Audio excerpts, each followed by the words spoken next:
The chair recognizes Representative Cammack for the purpose of offering an amendment in the nature of a substitute.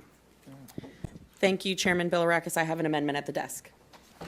Amendment in the nature of a substitute to H.R. 750, offered by Ms. Cammack. Without objection, the reading of the amendment is dispensed with. Representative Cammack is recognized for 5 minutes to speak on the amendment. Thank you, Chairman Bilirakis, and all of my colleagues here. Today, I am so glad that we are considering the Caution Act, of which I am proud to lead with my friend and colleague from the great Sunshine State of Florida on this subcommittee, Mr. Darren Soto. Every member in Congress understands the national security risks posed by the Chinese Communist Party.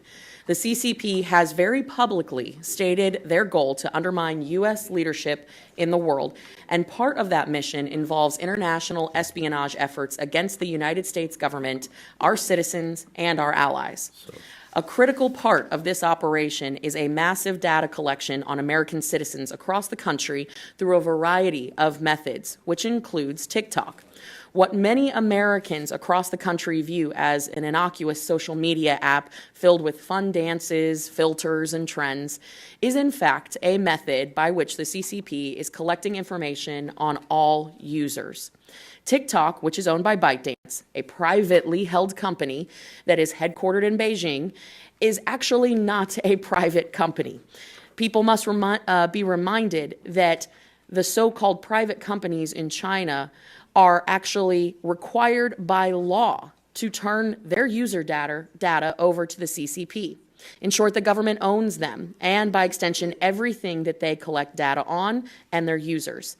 In December of 2022, FBI Director Chris Wray noted that the Chinese government can control TikTok's recommendation algorithm that allows their government to manipulate content that could be used for influence operations, in addition to the data collection risks for other espionage operations.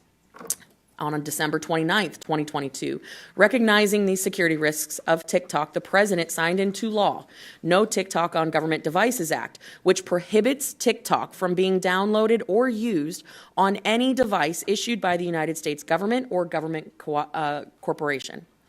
The Caution Act of 2023, which I introduced with Representative Soto, would build off of the prohibition of TikTok on federal devices to inform consumers of the security risks posed by using the app. Specifically, the bill would require any person selling or distributing a mobile app that is banned on federal government devices to disclose the fact in a clear and conspicuous manner to any individual who downloads, updates, or otherwise uses the application. This required disclosure would be enforced by the Federal Trade Commission. Every person using TikTok in the United States, at minimum, deserves to know that the federal government has banned the use of the app on federal devices due to the severe security risks. This bill would properly inform individuals of the risks prior to downloading or updating the app.